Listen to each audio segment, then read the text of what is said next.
Creo que todos acá sabemos cómo creció el fenómeno de Dillom tras el lanzamiento de Por Cesárea, su segundo disco. Para muchos habrá sido el primer contacto con el artista de 25 años. Para otros, quizá haya sido un punto de credibilidad, porque todos somos ignorantes de algo hasta que nos preocupamos, movemos e informamos. Yo no soy de aquellos que estuvo en el barco de Dylan desde el primer instante, y creo que la mayoría de sus oyentes también pasaron por ese mismo proceso, porque el Dylan de Bizarrap no es el mismo de Postmortem, su primer álbum, así como esa versión suya no es la misma de Por Cesárea, y quizá el cambio más radical haya sido con su más reciente lanzamiento, La Nueva Violencia. Mi nombre es Manuel Rojo y en un nuevo video de Letras Disfuncionales voy a hablar un poco de mis sensaciones con el tercer gran proyecto del artista argentino más importante de la actualidad. Al menos así lo considero yo. Subirse al pony es tentador, sobre todo si estás en tus 20 y perteneces a la industria musical, ya sea como producto del sistema o complicándote un poquito más con tus intenciones independentistas, que es el caso de Dillom con Bohemian Groove. Aún así, en este caso particular de Dillom, el techo, de momento, llegó con Por Cesárea, proyecto en el cual todos cayeron a sus pies. Desde sus oyentes hasta los ajenos que comenzaron a respetarlo o incluso gente del palo, como artistas del calibre de Andrés Calamaro o boludeces como los premios Gardel. Por supuesto, los detractores de siempre estuvieron al pie de la letra, porque para crear hay que romper, hay que molestar e incomodar. Pocos saben incomodar mejor que Dillom, un concepto bien laburado con una oscuridad latente y aterradora sirvieron de esquema en sus primeros dos proyectos, pero era hora de cambiar. Es ahí donde llega La Nueva Violencia. Dylan ya había incomodado a los ajenos, ahora había que hacer algo más arriesgado, lo cual era incomodar a los propios. La ola de fanáticos, seguidores u oyentes de este artista tienen diversos matices, pero no es muy difícil ver cuál es la línea argumental que rodea a Dillom.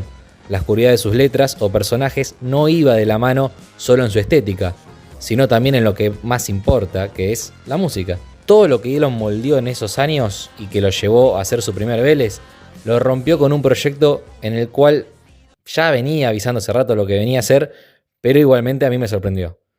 El tema que abre el disco es la canción homónima de este, La Nueva Violencia. Las intenciones de acá no son novedosas en su carrera, pero responde a sus intenciones. La guitarra cruda y la persecución acelerada te invita y te rechaza al mismo tiempo. Los aplausos en los primeros segundos no funcionan como bienvenida al disco, sino como advertencia. Entre medio de proyectos grandes, Dillom había lanzado Rojo Profundo, un sencillo que a mí no me gustó, pero que servía como cambio de paradigma en su carrera. De nuevo, un aviso. El arranque del disco te hace acordar a esta canción, pero tiene otros detalles que se iban a explorar a lo largo del álbum. En esta introducción, Dillom deja en claro que sigue siendo igual de violento en sus intenciones, solo que había cambiado la manera de expresarlo. Las letras, las historias, los contextos, los conceptos y la crudeza de su relato se había trasladado a los instrumentos y a las técnicas de producción. Esta nueva violencia del artista mutaba a las saturaciones, a los ritmos, a las melodías, pero también a sus mensajes. No hay una línea narrativa. La historia acá es la que vivís vos y el autor mismo, ya sea en la sociedad, la política, la industria o la locura en la calle, como también en las redes sociales. Pero Dillom no se sube a un pedestal moral a señalar lo que está mal, sino que te lo expone sin prejuicios, ya sea con su típico humor negro, infaltable en su lápiz verbal, o en los mensajes para nada ocultos en sus frases difíciles de replicar. Por eso mismo no creo que sea necesario desmenuzar las letras de este disco.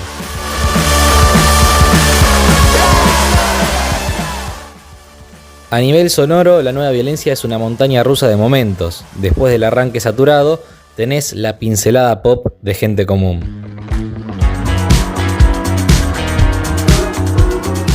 Un tema que no te exige, una estructura clásica que hace ligero el disco, pero no desde sus pretensiones, sino en su cercanía. No por nada la canción se llama así, aunque Dillom busca distanciarse en este modo de ver la vida que al parecer lo rodea, pero no le gusta tanto. También aparece el humor negro en Minas. Hay noches en las que arriesgo mi vida, noches en las que... El humor distintivo de Dillom es un recurso que utilizó siempre, muchas veces al límite de la cancelación, aunque lo quiebra en reiteradas ocasiones. Pero esa despreocupación por lo políticamente correcto ya se normalizó tanto en él que los liristas de la moral ya no lo eligen como un blanco. Por eso Minas puede ser otro capítulo más en esa vertiente de Dylan, aunque el contexto del disco y la producción popera ochentosa hace que ese humor destaque y no sea una canción más en su discografía. La relajación de Souvenir es otro puente del disco que ayuda a la experiencia.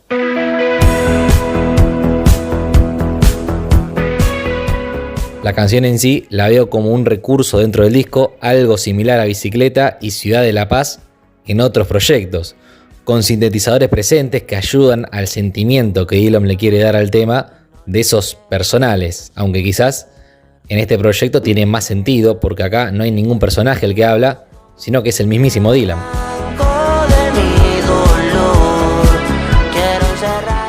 La captura comercial no podía faltar y quizás el ejemplo más claro de eso es Cocodrilo. No creo que sea uno de los puntos más altos del proyecto, de hecho me hace acordar a Rojo Profundo, que ya había dicho que no me había gustado, pero no arruina la experiencia, para nada. Está bien ubicado en el disco y pertenece a un álbum que lo adorna bastante bien, porque La Nueva Violencia tiene un carácter más comercial en comparación a Por Cesárea y Postmortem. Eso no es algo negativo, es simplemente un aspecto del disco. Una canción de este estilo en otros proyectos quizá hubiera destacado más, pero para mal. Aunque tampoco quiere decir que el promedio de este álbum sea más bajo, no quiero decir eso, sino que es más parejo en sus pretensiones. Hay diferentes momentos, no mejores ni peores. No creo que sea de esos discos que a veces bajan un cambio para saber explotar el clímax. Quizás eso mismo tendría más sentido en un trabajo conceptual, pero ya sabemos que este no es el caso. El despliegue en la producción de Nadie Coge Gratis es quizá un ejemplo de la calidad del disco en el estudio. La voz de Dylan es simplemente un condimento en este tema. Lo mejor es el outro, que es difícil llamarlo así porque dura más de la mitad del tema, pero da la sensación que esta canción de casi 4 minutos empieza a terminar al minuto y medio, mientras que el resto es el final que va sumando capas para alargar el track. Pero no lo veo como una excusa, sino como un complemento que lo vuelve interesante. Quizá el análisis más a fondo del disco quede para otro día, pero repito, este proyecto busca otra cosa, no tiene secretos ni pretensiones de superioridad.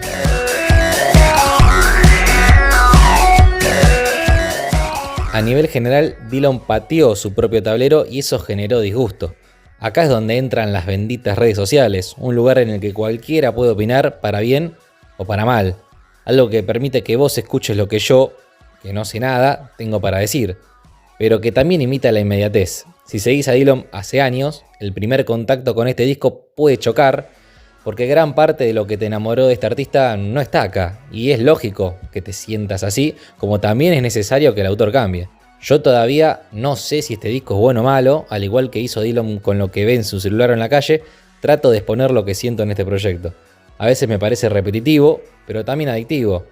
Pero eso es algo personal. No sé si tiene alguna canción que saltará a lo más grande de su discografía, como tampoco creo que el valor del disco sea un viaje lineal entre temas. Pero lo importante acá es otro aspecto que responde a Dylan como artista. Muchas veces vimos a grandes nombres estancarse en algún momento de su carrera.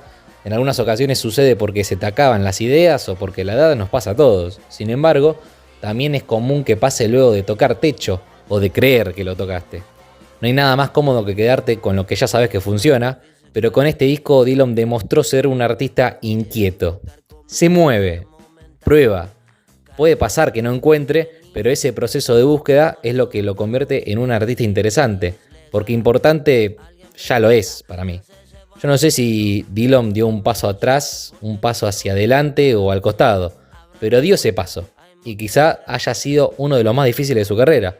Algunos se quedarían parados en Por Cesárea para toda su vida. Ojo, también es verdad que no alcanza solo con el cambio. Ahí también entra la calidad de su música. Sin embargo, creo que el cambio de paradigma, por suerte, fue acompañado con un buen proyecto.